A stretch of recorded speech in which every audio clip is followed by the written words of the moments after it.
problems, call corporate Panera. So I did. I called them and I left the angriest voicemail. I'm like, I am sitting in your Panera in St. Joseph, Michigan, and I have just been served a dinner roll instead of my usual baguette. I am livid. This is unacceptable. I expected a baguette made from Panera, and I received a dinner roll that could have been out of a frozen package. I am livid. This is unacceptable. This needs to be fixed. And it was a voicemail. There wasn't anybody on the other line. I just left a voicemail. You should have left like their address, maybe with like send your coupons or something. No,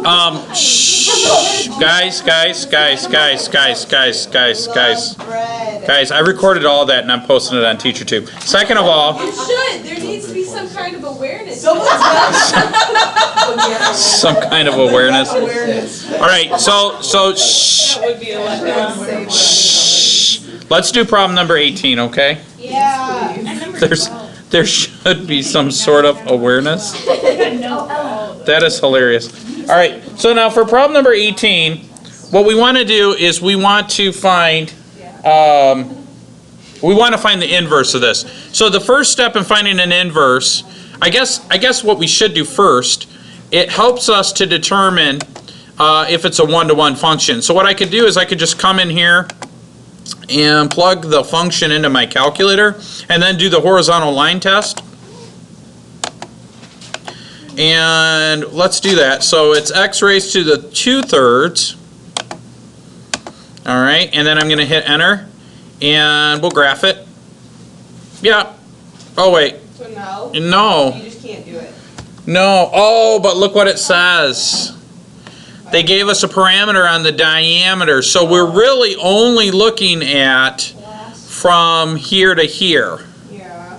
So and because of the way they define it technically, that is one-to-one, right? So if we totally ignore the left half of this graph, right? Does that make sense? If we totally ignore the left half of the graph, then it is a one-to-one function, which we didn't talk about yet. We do that a lot in calculus. So if something isn't a one-to-one function, like over the whole domain, then we'll make one up. We'll say, oh, well, that's okay. We're only going to look at this area anyways.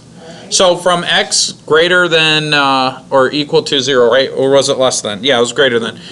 Greater than, it is one-to-one. Okay. So now what we're going to do is we're going to replace the function notation with just regular Cartesian notation. And so that's the first step, right? Plug in y. Let me move my calculator out of the way.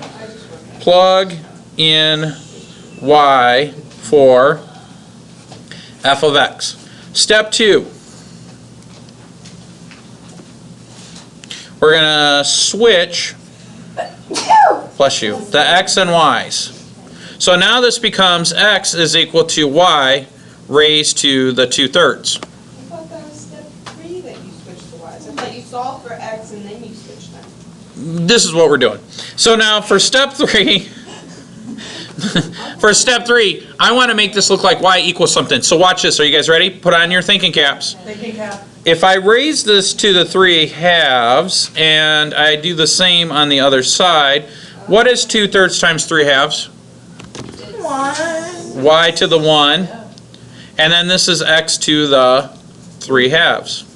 So this is, and then we just got to replace it with our function notation. So here we would solve y equals some stuff, and then 4 we would replace y with the inverse function notation. Okay, so the inverse is equal to x raised to the 3/2. Now the question, you guys, I'm sure that you guys could probably figure that out, but the verify is the tough part, right?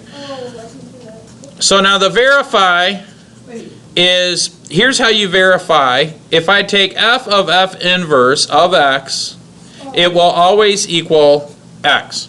So if I plug one into the other, if I make a composite function and I plug one into the other, it will always equal x.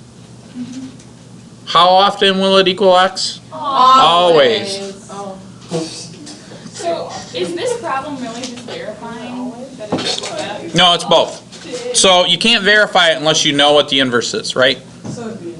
So you have to, it doesn't say you have to find the inverse, But you have to find the inverse to verify the inverse, right? Yeah. Okay. So if I say f of f inverse, well, first let's start off with what f of x is. So f of x, remember, was x raised to the 2/3.